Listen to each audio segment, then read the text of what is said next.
Hi friends, welcome to IG family cooking. புளி சாதம்னாவே கோயில் பிரசாதம் தான். அந்த பிரசாதம் உங்களுக்கு கிடைக்கல, சாப்பிட முடியலன்னு ஃபீல் பண்ணுறீங்களா? அதை வீட்டிலேயே செஞ்சு சாப்பிட்லாம். வாங்க, நான் சொல்லி கொடுக்குறேன் உங்களுக்கு.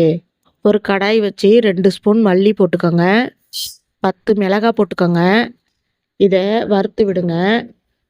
இதோட 1 கப்பு கடலைப்பருப்பு போட்டுக்கோங்க, 2 ஸ்பூன் மிளகு போட்டுக்கோங்க. இதையும் நல்லா வறுத்து விடுங்க. இது கூடவே ஒரு கைப்பிடி கருவேப்பிலை போட்டுக்கோங்க. நான் சொன்ன அளவில் எல்லாத்தையும் போட்டு வறுத்து கொடுங்க. இதோட 1 ஸ்பூன் வெந்தயம் சேர்த்துக்கோங்க. வெந்தயம் கம்மியாகவே போட்டுக்கலாம், ஏன்னா கசப்பு அதிகமாயிரும். அதனால 1 ஸ்பூன் போட்டிருக்கேன். இது கூட நிலக்கடலை 1 கப் போட்டுக்கோங்க. ஒவ்வொரு பொருளாக சேர்க்கும் போதும் வறுத்து கொடுத்துட்டே இருங்க. இதோட 2 ஸ்பூன் எள்ளு சேர்த்துக்கோங்க.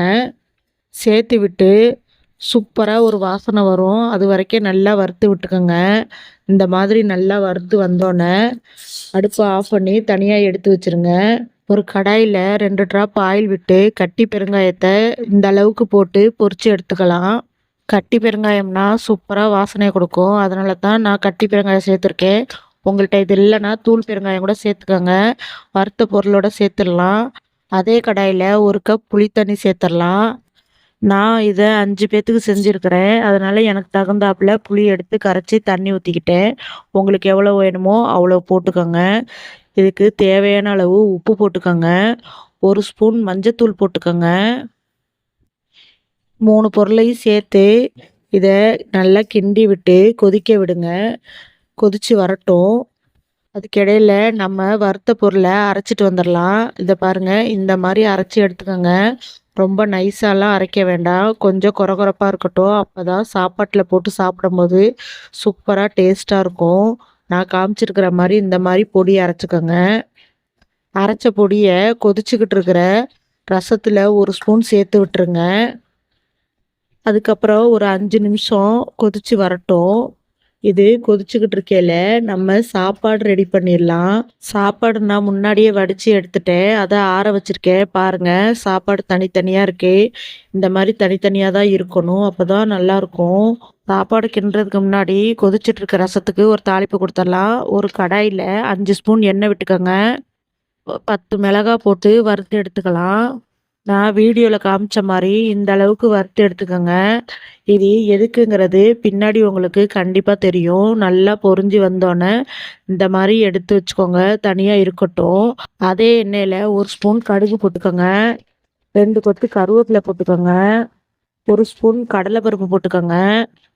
நல்லா பொரிஞ்சு வர்ற வரைக்கும் சிம்மில் வச்சு பொரிய விடுங்க. நல்லா இந்த அளவுக்கு பொரிஞ்சு வரட்டும். இதோட 1/2 கப்பு நிலக்கடலை போட்டுக்கோங்க. புளி சாதம்னாவே நிலக்கடலை போட்டால் தான் சாப்பிடும்போது சூப்பராக இருக்கும், அதனால தான் நிலக்கடலை போட்டுக்கலாம். அதோட 1 ஸ்பூன் எள்ளு போட்டுக்கோங்க. நான் எப்போ புளி சாதம் செஞ்சாலும் கண்டிப்பாக எள்ளு போட்டுப்பேன், அதனால் உங்களுக்கு வேணுன்னா போட்டுக்கோங்க, இல்லைன்னா ஸ்கிப் பண்ணிடுங்க. 1/4 ஸ்பூனுக்கு கம்மியாக காஷ்மீரி மிளகாத்தூள் போட்டுக்கோங்க. இது கலருக்காக மட்டும்தான் போடுவேன்.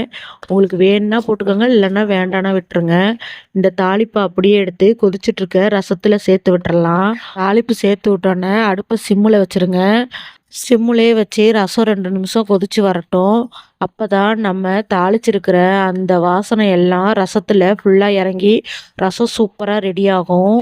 அதுக்கப்புறம் நம்ம ஆற வச்சிருக்கிற சாப்பாட்டில் பச்சை நல்லெண்ணெயை சேர்த்துக்கலாம். எண்ணெயை பச்சையாக சேர்த்தா தான் அதோட வாசனை சூப்பராக இருக்கும். இது கூடவே நம்ம அரைச்சி வச்சுருந்த பொடியில் 1 ஸ்பூன் கலந்து விட்டுறலாம்.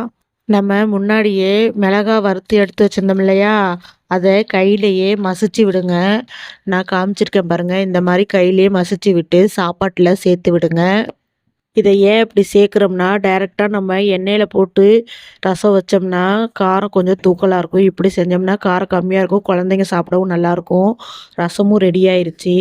ரசத்தையும் இந்த சாப்பாட்டோட ஊற்றி கிண்டி விட்டுறலாம். உங்களுக்கு புளிப்புக்கு ஏற்ற மாதிரி ரசம் ஊற்றி நல்லா கிண்டி விடுங்க. நாங்கள் அடிக்கடி ஸ்ரீரங்கம் கோயிலுக்கு போவோம், அங்கே பிரசாதமா எங்க வீட்டுக்காரு புளி சாதம், பொங்கல் எல்லாம் வாங்கி தருவாரு. சூப்பரா இருக்கும். அதே டேஸ்ட்ல நம்ம வீட்ல ட்ரை பண்ணலான்னு தான் இந்த மெத்தட நான் ட்ரை பண்ணேன். சூப்பரா இருந்துச்சு. கோயில் பிரசாதம் மாரியே இருந்துச்சு. நீங்களும் ட்ரை பண்ணுங்க. ட்ரை பண்ணி சாப்பிட்டு பார்த்துட்டு எப்படி இருந்துச்சுங்கிறத எனக்கு கமெண்ட்ல சொல்லுங்க. கடைசியா ஒரு கொத்து கருவேப்பிலைய மேலாக்குல தூவி விடுங்க. இந்த கருவேப்பிலையோட ஃப்ளேவரு சூப்பரா இருக்கும். புடிச்சிருந்தா லைக் பண்ணுங்க, ஷேர் பண்ணுங்க ஃப்ரெண்ட்ஸ்.